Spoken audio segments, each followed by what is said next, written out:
वंदे मातरम विद्यार्थी मित्रों, केम छो? मजामां ने?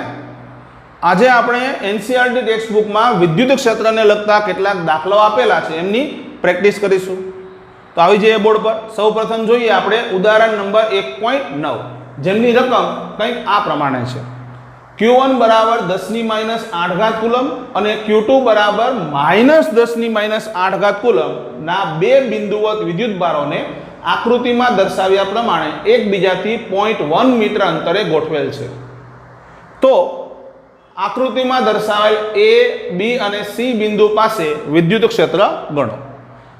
આકૃતિ તમને આપેલી છે જેમાં Q1 બરાબર 10⁻8 ઘાત કુલમનો વિદ્યુતભાર અહીં છે અને Q2 બરાબર -10⁻8 ઘાત કુલમનો વિદ્યુતભાર અહીં આવેલો છે। હવે આ બંને વિદ્યુતભારોના લીધે આપણે A બિંદુ પાસે, B બિંદુ પાસે અને C બિંદુ પાસે પરિણામી વિદ્યુત ક્ષેત્ર ગણવું છે। તો ચાલો શરૂ કરીએ। तो सौ प्रथम આપણે જોઈએ કે A બિંદુ પાસે વિદ્યુત ક્ષેત્ર કોના લીધે હશે? તો કે A પાસે વિદ્યુત ક્ષેત્ર Q1 બરાબર 10⁻8 ઘાત કુલમના લીધે હશે। આ ઉપરાંત Q2 બરાબર -10⁻8 ઘાત કુલમના લીધે હશે। તો આ બંને વિદ્યુત ક્ષેત્રનો સરવાળો કરવાથી આપણને A બિંદુ પાસે પરિણામી વિદ્યુત ક્ષેત્ર મળી જાય। તો સૌ પ્રથમ આપણે જોઈએ કે Q1 બરાબર 10⁻8 ઘાત કુલમ વિદ્યુતભારના લીધે A બિંદુ પાસે વિદ્યુત ક્ષેત્રની દિશા કઈ? तो आपने ख्याल पड़े कि आ विद्युतभार धन है। तो आ धन विद्युतभारना लीधे ए बिंदु पासे विद्युत क्षेत्र विद्युतभार थी दूर तरफ हशे। एटले Q1 विद्युतभारना लीधे ए बिंदु पासे विद्युत क्षेत्र आ बाजू हशे। हवे Q2 विद्युतभार ऋण है। तो आ ऋण विद्युतभारना लीधे ए बिंदु पासे विद्युत क्षेत्र कई बाजू होय? तो आपणे जाणीए छीए कि ऋण विद्युतभारना लीधे विद्युत क्षेत्र विद्युतभारनी नजीक तरफ होय। એટલે આ વિદ્યુતભારના લીધે એ બિંદુ પાસે વિદ્યુત ક્ષેત્ર આ દિશામાં જ હશે, બરાબર ને? તો આ થયું તમારે 2 ના લીધે એ બિંદુ પાસે વિદ્યુત ક્ષેત્ર। તમે જોઈ શકો કે આ બંને વિદ્યુત ક્ષેત્ર એક જ દિશાના છે। તો જ્યારે બે સદિશો એક જ દિશામાં આવતા હોય ત્યારે માત્ર મૂલ્યનો સરવાળો કરવાથી આપણે પરિણામ મેળવી શકીએ। ખ્યાલ છે ને? એટલે એ બિંદુ પાસે પરિણામી વિદ્યુત ક્ષેત્ર જોતું હોય તો એ બિંદુ પાસે 1 ના લીધે વિદ્યુત ક્ષેત્રનું મૂલ્ય વત્તા એ બિંદુ પાસે 2 ના લીધે વિદ્યુત ક્ષેત્રનું મૂલ્ય આવું કરો તો પણ જવાબ મળી જાય। ખ્યાલ આવે ને?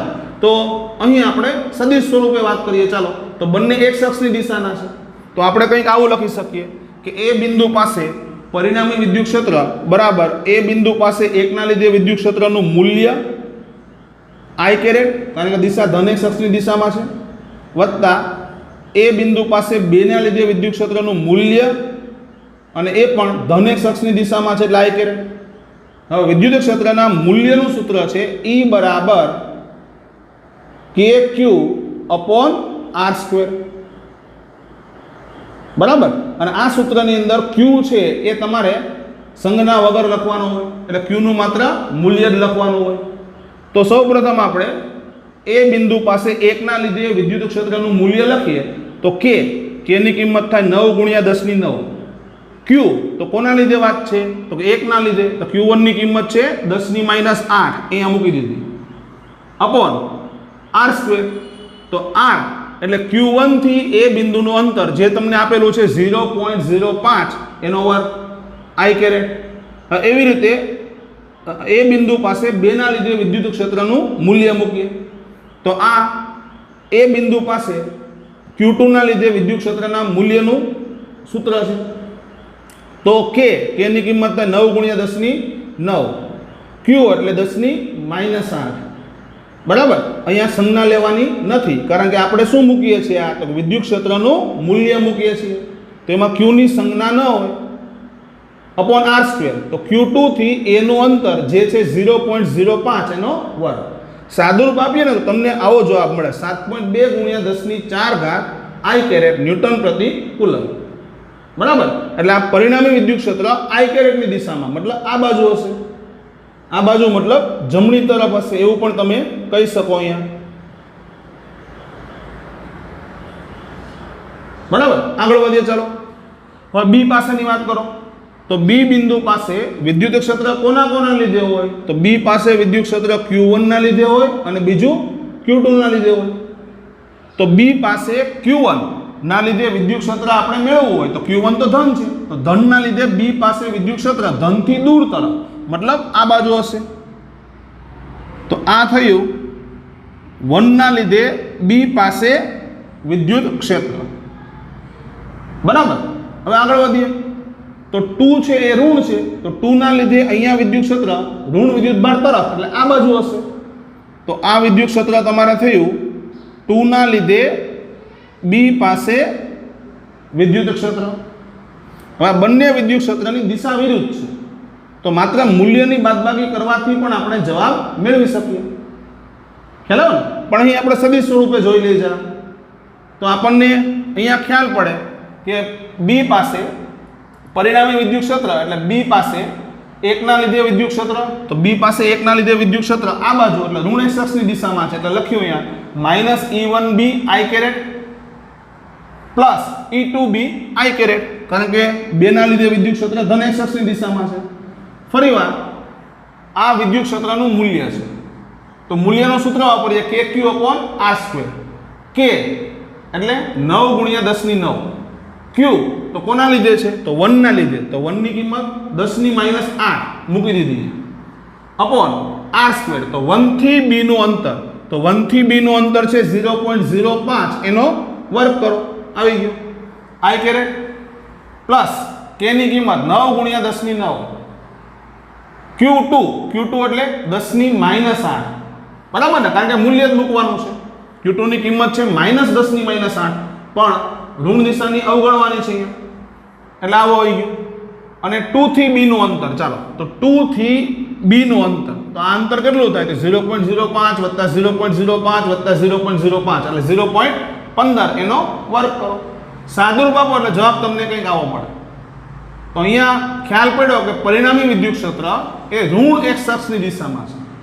ઋણ x અક્ષ એટલે આ બાજુ, આ બાજુની દિશા છે એને કહેવાય ડાબી તરફ, એટલે પરિણામી વિદ્યુત ક્ષેત્ર ડાબી બાજુ મળ્યું, એવું પણ તમે કહી શકો અહીંયા. રેડી? હવે C બિંદુ પાસે જોઈએ, તો C બિંદુ પાસે કોના લીધે વિદ્યુત ક્ષેત્ર હોય? તો કે 1 ના લીધે હોય અને 2 ના લીધે હોય. તો C પાસે 1 ના લીધે વિદ્યુત ક્ષેત્ર એ દૂર તરફ, મતલબ આ બાજુ હશે. તો આ થયું 1 ના લીધે C પાસે વિદ્યુત ક્ષેત્ર. એવી રીતે C પાસે 2 ના લીધે વિદ્યુત ક્ષેત્ર, તો કે આની નજીક મતલબ આ બાજુ. તો આ થયું 2 ના લીધે C પાસે વિદ્યુત ક્ષેત્ર. આ બંને વિદ્યુત ક્ષેત્ર એક જ દિશાના નથી, મતલબ એના ઘટક પાડીને આપણે સરવાળો કરવો પડે. તો ઘટક પાડવા માટે આપણે x અક્ષ ને y અક્ષ વિચારી લઈએ. તો માની લઈએ કે આ x અક્ષ બરાબર ના ઊભી લઈ લઈએ આપણે y અક્ષ.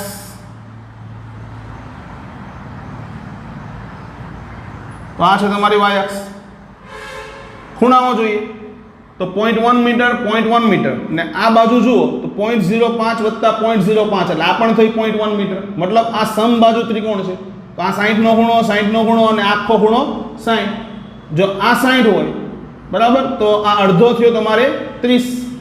જો આ 30 હોય તો આગળ વધીએ તો આ બાજુનો ખૂણો થયો તમારે આ 30, તો આ થયો તમારે 60. એવી રીતે આ ખૂણો પણ તમારે થશે 60. તો E1 નો આ બાજુનો ઘટક લો તો એ ધન x અક્ષની દિશામાં મળે. એવી રીતે E2 નો આ બાજુનો ઘટક લો તો પણ ધન x અક્ષની દિશામાં મળે. E1 નો y ઘટક અને E2 નો y ઘટક બંને વિરુદ્ધ થાય, જોઈ શકો તમે બરાબર. તો હવે પછી ઘટકો પાડીને આપણે સરવાળો કરવાની વાત આવે. તો C બિંદુ પાસે 1 ના વિદ્યુત ક્ષેત્રની વાત કરો તમે, તો ઘટકો લઈ લીધા કે 1 નું વિદ્યુત ક્ષેત્ર હતો અને x ઘટક થયો E1c cos 60, તો આ લખ્યું E1c cos 60 I કેરેટ, ધન x અક્ષમાં છે એટલે, અને y ઘટક એ પણ ધન છે E1c sin 60 j કેરેટ. આગળ વધો. 2 ના લીધે C બિંદુ પાસે વિદ્યુત ક્ષેત્ર એના ઘટકો વિચારો, એટલે આના ઘટકો, તો આ બાજુ આવશે cos 60 અને આ બાજુ આવશે sin 60. તો તમે જોઈ શકો અહીં ઋણ આવશે, કારણ કે 2 ના વિદ્યુત ક્ષેત્રનો y ઘટક ઋણ છે. આગળ વધીએ. હવે આ બંનેનો આપણે સરવાળો કરીએ. તો C બિંદુ પાસે પરિણામી વિદ્યુત ક્ષેત્ર તો x માં x ઘટક ઉમેરો તો બેમાં cos 60 કોમન કાઢી લીધા, y માં y ઘટક ઉમેરો તો બેમાં sin 60 કોમન કાઢી લીધા. બરાબર. હવે આ શું છે તો કે 1 ના લીધે c બિંદુ પાસે વિદ્યુત ક્ષેત્રનું મૂલ્ય. વિદ્યુત ક્ષેત્રના મૂલ્યનું સૂત્ર છે kq/r². તો k એટલે 9 × 10⁹.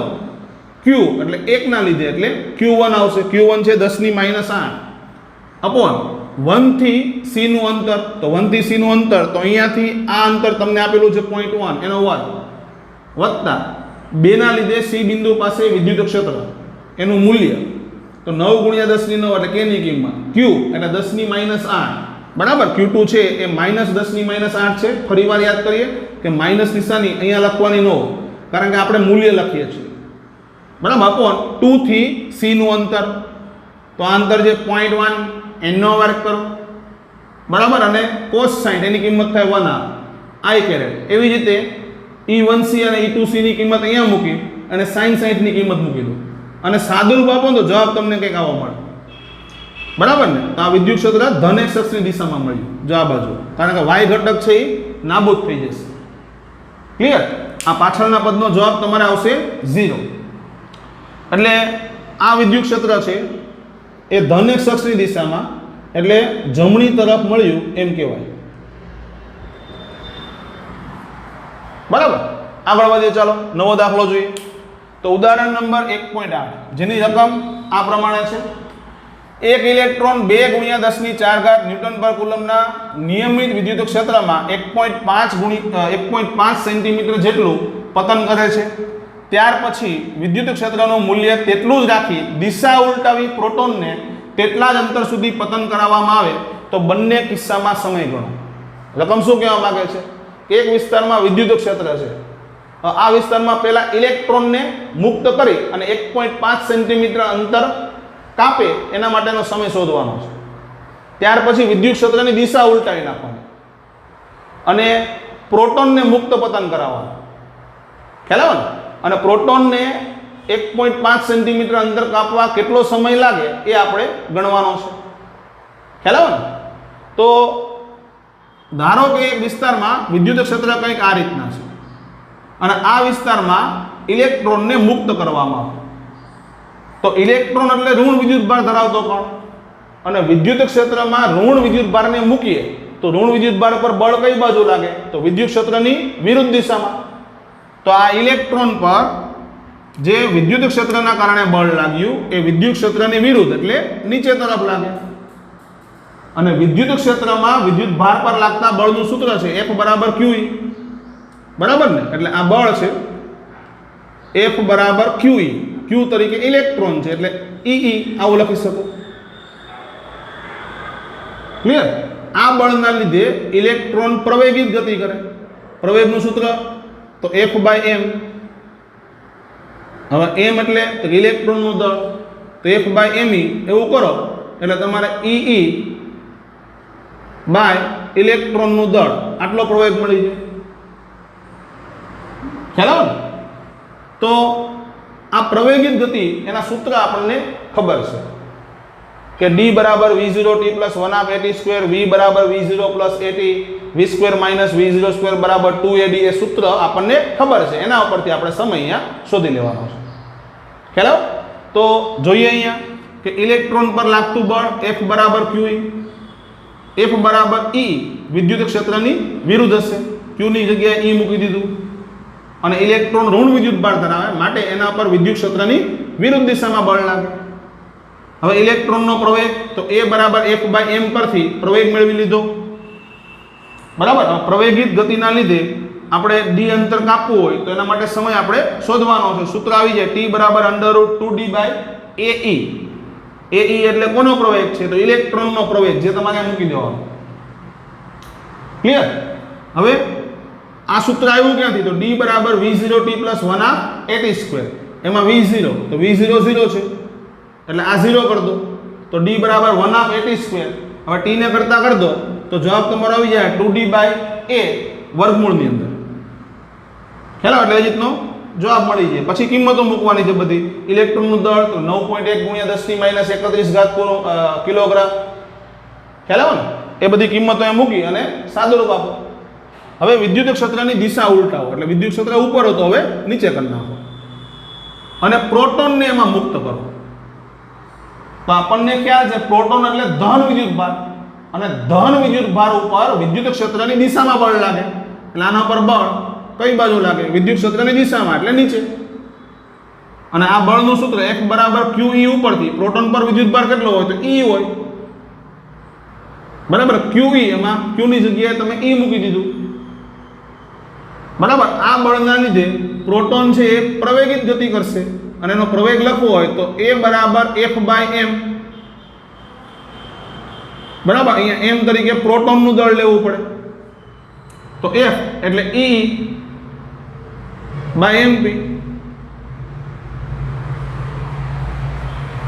જોઈ શકો ને તમે, જો તમને ખ્યાલ આવશે કે ઇલેક્ટ્રોન પર વિદ્યુત ક્ષેત્રના લીધે લાગતું બળ તો F બરાબર E, અને પ્રોટોન પર વિદ્યુત ક્ષેત્રના લીધે લાગતું બળ, આ બંને બળના મૂલ્ય સમાન છે, જો, બરાબર ને. પણ પ્રવેગ સરખા નથી. ઇલેક્ટ્રોનનો પ્રવેગ અને પ્રોટોનનો પ્રવેગ બંને સરખા નથી. તો ફરીવાર આ જ મેથડ આપણે અનુસરવાની છે. શું કહીએ? પ્રોટોન પર લાગતું બળ F બરાબર QE, એના ઉપરથી પ્રોટોનનો વિદ્યુતભાર મૂક્યો ઇન્ટુ E, બરાબર. હવે આગળ વધીએ તો પ્રોટોનનો પ્રવેગ મળી ગયો A બરાબર F/m ઉપરથી mp એટલે પ્રોટોનનું દળ, અને પ્રોટોનનું દળ 1.67 × 10⁻27 કિલોગ્રામ. યાદ છે ને? કિંમત મૂકી દેવાની, બરાબર. એટલે તમને પ્રોટોનનો પ્રવેગ મળી જાય. આ પ્રવેગિત ગતિનું સૂત્ર વાપર્યું D બરાબર V0t + 1/8², એના ઉપરથી t ને કરતા કર્યા અને કિંમત મૂકી દીધી. D બંને કિસ્સામાં કેટલું અંતર કાપવાનું છે તો કે 1.5 સેન્ટીમીટર, એટલે સેન્ટીમીટરને મીટરમાં ફેરવીને અહીંયા મૂકી દેવા એટલે જવાબ તમને મળી જશે. ક્લિયર? ચાલો વિદ્યાર્થી મિત્રો, હવે આપણે આગળના પ્રશ્ન તરફ જઈએ. આગળનો પ્રશ્ન કંઈક આ પ્રમાણે છે. એક ઇલેક્ટ્રોન અને પ્રોટોનને સમાન વિદ્યુત ક્ષેત્રમાં મુક્ત કરવામાં આવે છે, તો નીચેનામાંથી સાચો વિકલ્પ પસંદ કરો. તમને 4 વિકલ્પો આપેલા છે, જેમાંથી પહેલો વિકલ્પ છે ઇલેક્ટ્રોન અને પ્રોટોન પર લાગતા બળ સમાન હશે. બીજો વિકલ્પ ઇલેક્ટ્રોન અને પ્રોટોનના પ્રવેગ સમાન હશે. ત્રીજો વિકલ્પ ઇલેક્ટ્રોન અને પ્રોટોનના પ્રવેગના મૂલ્ય સમાન હશે. અને ચોથો વિકલ્પ ઇલેક્ટ્રોન અને પ્રોટોન પર લાગતા બળના મૂલ્ય સમાન હશે. તો આ પ્રશ્નની અંદર ઇલેક્ટ્રોન અને પ્રોટોનને જ્યારે સમાન વિદ્યુત ક્ષેત્રમાં મૂકવામાં આવે ત્યારે તેના પર લાગતા બળ અને પ્રવેગની ચર્ચા કરેલી છે. મિત્રો, આપણે જાણીએ છીએ કે જ્યારે કોઈ પણ વિદ્યુતભારિત કણને સમાન વિદ્યુત ક્ષેત્રમાં મૂકવામાં આવે ત્યારે તેના પર લાગતા બળનું સૂત્ર છે F સદિશ બરાબર Q × E સદિશ. યાદ છે ને? તો આ સૂત્રની અંદર Q ની કિંમત મૂકી અને આપણે પ્રશ્નને સમજવાનો છે. તો આવી જઈએ બોર્ડ પર. તો સમાન વિદ્યુત ક્ષેત્રમાં વિદ્યુતભારિત કણ પર લાગતા બળ એનું સૂત્ર છે F સદિશ બરાબર Q × E સદિશ. આ સૂત્ર સદિશ સ્વરૂપમાં છે, મતલબ વિદ્યુતભાર Q ની કિંમત તમારે સંજ્ઞા સાથે લખવાની છે, અને ઇલેક્ટ્રોન પરના વિદ્યુતભારની કિંમત થાય -E. તો ઇલેક્ટ્રોન પર લાગતું બળ લખીએ તો ઇલેક્ટ્રોન પર લાગતું બળ એટલે Fe સદિશ બરાબર -E × E સદિશ. પ્રોટોન પરનો વિદ્યુતભાર થાય +E, તો પ્રોટોન પર લાગતા બળનું સૂત્ર લખીએ તો Fp સદિશ બરાબર E × E સદિશ. બરાબર ને? તો આ બંને બળોની ચર્ચા કરીએ તો અહીંયા ખ્યાલ પડે કે ઇલેક્ટ્રોન પર જે બળ લાગ્યું હોય વિદ્યુત ક્ષેત્રની વિરુદ્ધ દિશામાં, અહીંયા ઋણ ચિહ્ન છે એટલે, અને પ્રોટોન પર જે બળ લાગ્યું હોય વિદ્યુત ક્ષેત્રની દિશામાં. ખ્યાલ આવે ને? એટલે ઇલેક્ટ્રોન અને પ્રોટોન પર લાગતા બળ સરખા નથી એવું તમે કહી શકો. ખ્યાલ આવે ને? જો ઇલેક્ટ્રોન અને પ્રોટોન પર લાગતા બળ સરખા હોય તો એનો મતલબ એવો થાય કે ઇલેક્ટ્રોન અને પ્રોટોન પર લાગતા બળનું મૂલ્ય અને દિશા બે સરખું છે. ખ્યાલ આવે? અહીંયા તમે જોઈ શકો કે ઇલેક્ટ્રોન અને પ્રોટોન પર જે બળ લાગે છે એની દિશા સમાન નથી. આથી આપણે એવું કહી શકીએ કે ઇલેક્ટ્રોન અને પ્રોટોન પર લાગતા બળ સરખા નથી. એટલે પહેલો વિકલ્પ ઇલેક્ટ્રોન અને પ્રોટોન પર લાગતા બળ સમાન હશે? નહીં હોય, દિશા અલગ અલગ હશે. બરાબર ને? એટલે આ વિકલ્પ થયો તમારો ખોટો. આ બળ વાળો બીજો વિકલ્પ જોઈએ તો D છે. એમાં શું કીધું છે? ઇલેક્ટ્રોન અને પ્રોટોન પર લાગતા બળના મૂલ્ય સમાન હશે. જો ઇલેક્ટ્રોન પર લાગતા બળનું મૂલ્ય જુઓ તો E ઇન્ટુ E, અને પ્રોટોન પર લાગતા બળનું મૂલ્ય જુઓ તો E ઇન્ટુ E. તો આ બંને બળના મૂલ્ય કેવા છે? તો સમાન છે અને દિશા વિરુદ્ધ છે, એટલે આ વિકલ્પ છે એ તમારે સાચો છે. હવે ચર્ચા કરીએ આપણે પ્રવેગની. તો પ્રવેગનું સૂત્ર થાય A સદિશ બરાબર F સદિશ બાય m. જો ઇલેક્ટ્રોનની વાત કરતા હોય તો ઇલેક્ટ્રોનનો પ્રવેગ બરાબર ઇલેક્ટ્રોન પર લાગતું બળ માઇનસ E ઇન્ટુ E સદિશ છેદમાં ઇલેક્ટ્રોનનું દળ. બરાબર ને? એક આ થયું. અને પ્રોટોનની વાત કરતા હોઈએ તો પ્રોટોન પર લાગતું બળ બરાબર આ તમે અહીંથી લખ્યું છેદમાં પ્રોટોનનું દળ. તો ખ્યાલ આવે કે આ બંને પ્રવેગ છે એની દિશાઓ જુઓ. તો ઇલેક્ટ્રોનનો પ્રવેગ વિદ્યુત ક્ષેત્રની વિરુદ્ધમાં છે અને પ્રોટોનનો પ્રવેગ વિદ્યુત ક્ષેત્રની દિશામાં છે. આથી ઇલેક્ટ્રોન અને પ્રોટોનના પ્રવેગ સમાન છે એવું તો ન જ કહી શકાય, કારણ કે દિશાઓ અલગ અલગ છે. આથી ઇલેક્ટ્રોન અને પ્રોટોનનો પ્રવેગ સમાન હશે એવું કહી શકાય નહીં, એટલે આ વિકલ્પ ખોટો છે. હવે મૂલ્ય ચેક કરો. તો ઇલેક્ટ્રોનના પ્રવેગનું મૂલ્ય થાય E બાય me. અહીંયા ઇલેક્ટ્રોનનું દળ આવ્યું અને પ્રોટોનના પ્રવેગનું મૂલ્ય થાય E બાય mp, એટલે પ્રોટોનનું દળ આવ્યું. તો આ બંનેના મૂલ્ય પણ કેવા થયા? અલગ અલગ થયા. આથી ઇલેક્ટ્રોન અને પ્રોટોનના પ્રવેગના મૂલ્ય સમાન હશે આ વિકલ્પ પણ ખોટો થયો. ખ્યાલ આવે? તો સાચો વિકલ્પ એક જ છે આમાંથી, ઇલેક્ટ્રોન અને પ્રોટોન પર લાગતા બળના મૂલ્ય સમાન હશે. ક્લિયર? આગળ વધીએ. ચાલો સ્વાધ્યાયનો દાખલા નંબર 1.8. બે બિંદુવત વિદ્યુત ભારો QA બરાબર 3 માઇક્રોકુલમ અને QB બરાબર -3 માઇક્રોકુલમ શૂન્યાવકાશમાં એકબીજાથી 20 સેન્ટીમીટર અંતરે ગોઠવેલા છે. તો પહેલો પ્રશ્ન, આ બે વિદ્યુત ભારોને જોડતી રેખાના મધ્ય બિંદુ O પાસે વિદ્યુત ક્ષેત્ર શોધો. અને બીજો પ્રશ્ન, જો 1.5 ગુણ્યા 10⁻9 કુલમ માન ધરાવતો એક ઋણ પરીક્ષણ વિદ્યુત ભાર O બિંદુ પાસે મૂકવામાં આવે તો તેના પર લાગતું બળ કેટલું હશે? બરાબર.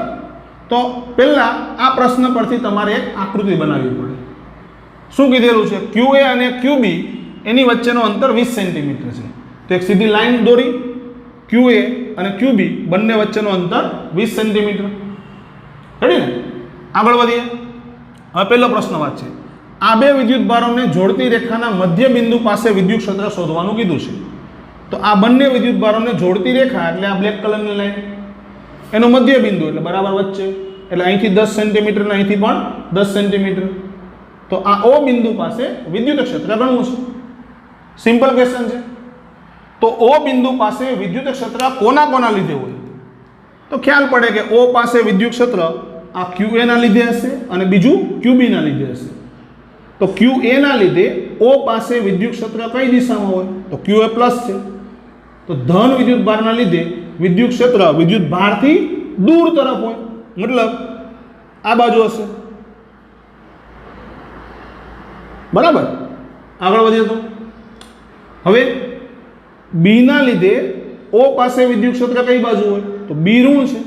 તો ઋણ વિદ્યુત ભારના લીધે વિદ્યુત ક્ષેત્ર વિદ્યુત ભારની નજીક તરફ હોય, મતલબ B નું વિદ્યુત ક્ષેત્ર પણ તમારે આ દિશાનું જ થયું. તો બંને વિદ્યુત ક્ષેત્ર એક જ દિશાના થયા, મતલબ અહીંયા ખાલી મૂલ્યનો સરવાળો કરો ને તો પણ O બિંદુ પાસે પરિણામી વિદ્યુત ક્ષેત્ર મળી શકે. પણ અહીંયા આપણે સદિશ સ્વરૂપનો ઉપયોગ કરીએ. તો O પાસે વિદ્યુત ક્ષેત્ર એટલે A નું વિદ્યુત ક્ષેત્ર વત્તા B નું વિદ્યુત ક્ષેત્ર, બેનો સદિશ સરવાળો. બરાબર ને? હવે A ના વિદ્યુત ક્ષેત્રની દિશા છે ધન અક્ષ. તો આને આ પ્રમાણે પણ લખી શકાય કે A ના વિદ્યુત ક્ષેત્રનું મૂલ્ય અને I કેરેટ પ્લસ B ના વિદ્યુત ક્ષેત્રનું મૂલ્ય અને I કેરેટ, કારણ કે બંને ધન અક્ષની દિશામાં જ છે. અને વિદ્યુત ક્ષેત્રના મૂલ્યનું સૂત્ર છે KQ/R². બરાબર ને? તો A વડે વિદ્યુત ક્ષેત્ર લખીએ તો K એટલે 9 ગુણ્યા 10⁹, Q એટલે A ની વાત કરો છો એટલે 3 માઇક્રોકુલમ મૂકી દેવાનું, અહીંયા 3 ગુણ્યા 10⁻6 અપોન R². તો A થી O નું અંતર જેને કહેવાય R તો r થયું એ 10 સેન્ટીમીટર, 10 સેન્ટીમીટરના મીટરમાં કન્વર્ટ કરો એટલે 0.1 મીટર એનો વર્ગ kq upon r સ્ક્વેર. સૂત્રમાં કિંમત મૂકી i કેરેટ પ્લસ. આગળ વધીએ. હવે b ના લીધે o પાસે વિદ્યુત ક્ષેત્રનું મૂલ્ય તો k એટલે 9 ગુણ્યા 10 ની 9, q 3 ગુણ્યા 10 ની -6. જો આ ઋણ છે અહીંયા સંજ્ઞા ન લેવાય. આપણે વારંવાર ચર્ચા કરી ગયા છીએ કે મૂલ્યનું સૂત્ર છે આ, બરાબર ને, એટલે એમાં સંજ્ઞા ન આવે. અપોન r સ્ક્વેર એટલે 0.1 નો વર્ગ, બરાબર ને, અંતર 0.1 છે. સાદુરૂપ આપો ને તો જવાબ તમને કંઈક આવો મળે 54 ગુણ્યા 10 ની 5 ઘાત i કેરેટ ન્યૂટન પર કુલમ. એટલે o પાસે પરિણામી વિદ્યુત ક્ષેત્ર ધન x અક્ષની દિશામાં મળ્યું, બરાબર ને, એટલે આ બાજુ મળ્યું. તો આ દિશાને o થી b ની દિશા એમ પણ કહી શકાય. આગળ વધીએ. ચાલો બીજો પ્રશ્ન. હવે o બિંદુ પાસે 1.5 ગુણ્યા 10 ની -9 ઘાત કુલમ મૂલ્ય ધરાવતો એક ઋણ પરીક્ષણ વિદ્યુત ભાર o બિંદુની પાસે મૂકવામાં આવે છે, બરાબર. તો તેના પર લાગતું બળ ગણો. એટલે અહીંયા એક વિદ્યુત ભાર મૂકો તો આ વિદ્યુત ભાર પર કેટલું બળ લાગે એ આપણે ગણવાનું છે. તો o બિંદુ પાસે વિદ્યુત ક્ષેત્ર તમને ખબર છે, અને વિદ્યુત ક્ષેત્રનો મિનિંગ શું થાય તો કે એકમ ધન વિદ્યુત ભાર પર લાગતું બળ. એટલે અહીંયા એકમ ધન વિદ્યુત ભાર મૂકો તો એના પર આટલું બળ લાગે, ખ્યાલ આવે ને. તો એ q વિદ્યુત ભાર મૂકો તો કેટલું બળ લાગે તો q ઇન્ટુ e, સૂત્ર જ છે ને. તો f સદિશ બરાબર q ઇન્ટુ e સદિશ. તો q ની કિંમત તમારે સંજ્ઞા સાથે મૂકવાની હોય એમાં, કારણ કે સદિશ સ્વરૂપ છે, બરાબર ને. તો q કેટલો છે તો 1.5 ગુણ્યા 10 ની -9 ઘાત કુલમ ધરાવતો ઋણ પરીક્ષણ વિદ્યુત ભાર. એટલે અહીંયા ઋણ આવે, કિંમત મૂકી દીધી, સાદુરૂપ આપ્યું, જવાબ મળ્યો -i કેરેટની દિશામાં. મતલબ આ જે બળ લાગ્યું એ બળ કઈ બાજુ લાગ્યું તો ઋણ x અક્ષની દિશામાં. એટલે કઈ બાજુ o થી a તરફ. એમ પણ આપણને ખ્યાલ જ છે ને કે ઋણ વિદ્યુત ભાર મૂકો તો ઋણ વિદ્યુત ભાર ઉપર વિદ્યુત ક્ષેત્રની વિરુદ્ધમાં બળ લાગે. એ પરથી પણ તમે જવાબ અહીંયા લખી શકો. આગળનો પ્રશ્ન સ્વાધ્યાયનો 1.23. એક અનંત લંબાઈના રેખીય વિદ્યુત ભારથી 2 સેન્ટીમીટર અંતરે 9 ગુણ્યા 10 ની 4 ઘાત ન્યૂટન પ્રતિ કુલમ વિદ્યુત ક્ષેત્ર ઉત્પન્ન કરે છે. તો તાર પર વિદ્યુત ભારની રેખીય ઘનતા ગણો. એટલે શું આપ્યું તમને? અનંત લંબાઈના રેખીય વિદ્યુત ભાર એટલે અતિ લાંબા તારની વાત કરેલી છે, બરાબર. એના લીધે વિદ્યુત ક્ષેત્ર આપી દીધું છે, અંતર આપી દીધું, અને વિદ્યુત ભારની રેખીય ઘનતા મતલબ લેમ્ડા ગણવાનું કીધું છે. તો અતિ લાંબા તાર વડે ઉત્પન્ન થતા વિદ્યુત ક્ષેત્રનું સૂત્ર આવડતું હોય તો માત્ર આમાં કિંમતો મૂકો એટલે લેમ્ડાની કિંમત મળી જાય. તો અતિ લાંબા તાર વડે વિદ્યુત ક્ષેત્રનું સૂત્ર થાય E બરાબર 2k લેમ્ડા અપોન r.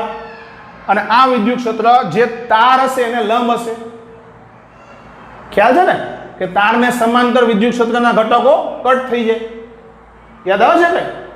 તો આ થયું અતિ લાંબા તાર વડે ઉત્પન્ન થતા વિદ્યુત ક્ષેત્રનું સૂત્ર. એમાંથી આપણે લેમ્ડાને કરતા કરી દઈએ અને કિંમતો મૂકી દઈએ બધી, એટલે જવાબ તમારો આવી જાય. હવે આગળ વધીએ. નેક્સ્ટ. તો આગળનો દાખલો જોતા પહેલા આપણે જૂના કેટલાક સૂત્રને યાદ કરી લઈએ. તો આગળ આપણે કેપિટલ R ત્રિજ્યા અને સિગ્મા જેટલી વિદ્યુત ભારની પૃષ્ઠ ઘનતા ધરાવતી તક્તીની અક્ષ પર વિદ્યુત ક્ષેત્રનું સૂત્ર મેળવેલું. યાદ આવે છે કે તક્તી વડે વિદ્યુત ક્ષેત્ર કેટલું ઉત્પન્ન થાય? સિગ્મા અપોન 2ε0 કૌંસમાં 1 - x ના છેદમાં વર્ગમૂળમાં r² + x². બરાબર. આ તક્તીના લીધે તક્તીની અક્ષ પર કેન્દ્રથી x અંતરે વિદ્યુત ક્ષેત્રનું સૂત્ર છે. તો તક્તી વડે વિદ્યુત ક્ષેત્રની દિશા કઈ રીતના મળે? તો માનો કે આ તક્તી હોય તો આ તક્તી વડે P બિંદુ પાસે વિદ્યુત ક્ષેત્ર તો તક્તીના સમતલને લંબ હશે, એટલે મતલબ આ રીતના હશે. ખ્યાલ પડ્યો? તો અહીંયા લખેલું છે સમતલને લંબ દિશામાં વિદ્યુત ક્ષેત્રની દિશા હશે. પણ જો આ તક્તી ખૂબ મોટી હોય, મતલબ ત્રિજ્યા સૈદ્ધાંતિક રીતે અનંત હોય, બરાબર ને, તો અહીંયા r ની કિંમત અનંત મૂકી દઈએ. અનંત મૂકો એટલે છેદ અનંત થાય, મતલબ પાછળનું પદ 0 થઈ જાય. તો ખૂબ મોટી તક્તી માટે વિદ્યુત ક્ષેત્રનું સૂત્ર મળે સિગ્મા અપોન 2ε0. આ વિદ્યુત ક્ષેત્ર કઈ બાજુ હોય તો તક્તીના સમતલને લંબ હશે. ક્લિયર? યાદ રાખવાનું છે. ખૂબ મોટી તક્તી અથવા પ્લેટ વડે વિદ્યુત ક્ષેત્રનું સૂત્ર થાય સિગ્મા અપોન 2ε0. બરાબર. અને આ વિદ્યુત ક્ષેત્ર સમતલને લંબરૂપે હશે. આવી જઈએ નવા દાખલા પર. આ સમજાય જાય તો આ દાખલો એકદમ ઈઝી છે. શું કહે છે? જો બે ખૂબ મોટી પ્લેટ એકબીજાને સમાંતર નજીક આવેલ છે, એટલે બે ખૂબ મોટી પ્લેટ છે, એકબીજાને સમાંતર અને નજીક આવેલી છે. તેમના પર વિરુદ્ધ ચિહ્નો ધરાવતા વિદ્યુત ભારની પૃષ્ઠ ઘનતા 17 × 10−22 કુલમ્બ પર મીટર સ્ક્વેર છે. શું આપ્યું? વિદ્યુત ભારની પૃષ્ઠ ઘનતા મતલબ સિગ્મા. રેડી ને? આપેલું છે એટલે અહીંયા પ્લસ સિગ્મા લઈએ તો માઇનસ સિગ્મા, કારણ કે વિરુદ્ધ ચિહ્નો એવું લખેલું છે. બરાબર. હવે આગળ તો પ્રથમ પ્લેટની બહારના વિસ્તારમાં, મતલબ પ્લેટને નંબર આપવા પડે, એ આપણી રીતે આપી દેવાના. માનો કે પ્લેટ 1 કહીએ તો આને પ્લેટ 2 કહીએ, તો પ્રથમ પ્લેટની બહારના વિસ્તારમાં મતલબ અહીંયા નંબર 2. બીજી પ્લેટની બહારના વિસ્તારમાં, બીજી પ્લેટ એની બહાર એટલે પેલી બાજુ, એટલે અહીંયા નંબર 3 બંને પ્લેટની વચ્ચે વિદ્યુત ક્ષેત્ર શોધો, એટલે અહીંયા પણ વિદ્યુત ક્ષેત્ર તમારે ગણવાનું છે. ખ્યાલ આવે ને? તો શરૂ કરીએ. ચાલો, પેલો ઓપ્શન પ્રથમ પ્લેટની બહારના વિસ્તારમાં, મતલબ અહીંયા. તો અહીંયા જે વિદ્યુત ક્ષેત્ર હશે એ કોના લીધે હશે? તો પ્લેટ 1 ના લીધે અને પ્લેટ 2 ના લીધે. તો પ્લેટ 1 ધન વિદ્યુત ભાર ધરાવે છે, તો પ્લેટ 1 વડે એ બિંદુ પાસે વિદ્યુત ક્ષેત્ર પ્લેટને લંબ એટલે આ બાજુ હશે. પ્લેટને લંબ થયું ને, અને ધન છે મતલબ બહાર આવતું હશે આમ વિદ્યુત ક્ષેત્ર. રેડી ને? તો આ થયું પહેલી પ્લેટના લીધે એ બિંદુ પાસે વિદ્યુત ક્ષેત્ર E1 બરાબર સિગ્મા અપોન ટ્વાઇસ એપ્સિલોન 0. આ સૂત્ર અહીંથી લખેલું છે આપણે. હવે બીજી પ્લેટ કેવી છે? તો ઋણ છે. તો બીજી પ્લેટના લીધે અહીંયા વિદ્યુત ક્ષેત્ર કઈ બાજુ હશે? તો આ બાજુ, સમતલને લંબ પણ પ્લેટ તરફ જતી દિશામાં. તો આ થયું તમારે E2 બરાબર સિગ્મા અપોન ટ્વાઇસ એપ્સિલોન 0. સમજ પડી? આ બંને વિદ્યુત ક્ષેત્ર વિરુદ્ધ દિશાના છે, તો એ પાસે નેટ વિદ્યુત ક્ષેત્ર જોતું હોય તો આ બંનેની શું કરવી પડે? તો બાદબાકી. E2 ધન દિશામાં છે અને E1 ઋણ દિશામાં, એટલે E2 માઇનસ E1 કરો, જવાબ મળી જાય 0. સમજ પડી ને? ચાલો હવે બી પાસે વાત કરીએ. તો બી પાસે કોના લીધે વિદ્યુત ક્ષેત્ર હોય? તો પ્લેટ 1 વડે અને પ્લેટ 2 વડે. તો આ પ્લેટ 1 વડે બી પાસે વિદ્યુત ક્ષેત્ર પ્લેટના સમતલને લંબ બહાર તરફ હશે, દૂર તરફ. ધન છે એટલે દૂર જાય. તો આ થયું તમારે E1 બરાબર સિગ્મા અપોન ટ્વાઇસ એપ્સિલોન 0. એ આ બાજુ હશે. ક્લિયર ને? હવે આ પ્લેટ ઋણ છે, તો ઋણ પ્લેટના લીધે બી બિંદુ પાસે વિદ્યુત ક્ષેત્ર નજીક આવતી દિશામાં છે, પ્લેટની નજીક, અને સમતલને લંબ એટલે આ સમતલ હોય તેને લંબ એટલે આ બાજુ હશે. બરાબર. તો આ થયું તમારે E2 બરાબર sigma upon twice epsilon 0. Total કરવું હોય તો બંનેના મૂલ્યની ખાલી બાદબાકી કરી નાખો તો પણ ચાલે. E1 ધન દિશામાં છે, E2 ઋણ દિશામાં છે, એટલે E1 માઇનસ E2 કરો અહીંયા. રેડી ને? તો sigma upon twice epsilon 0 minus sigma upon twice epsilon 0, એ પણ 0 થયું વચ્ચેના વિસ્તારમાં, મતલબ અહીંયા જુઓ. ક્લિયર?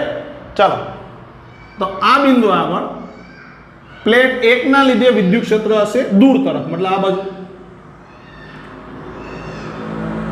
બરાબર. એટલે આ થયું તમારે E1 બરાબર સિગ્મા અપોન ટ્વાઇસ એપ્સિલોન 0, અને પ્લેટ 2 ના લીધે વિદ્યુત ક્ષેત્ર એ પણ આ દિશામાં હશે, ઋણ છે ને, મતલબ નજીક તરફ જ હશે.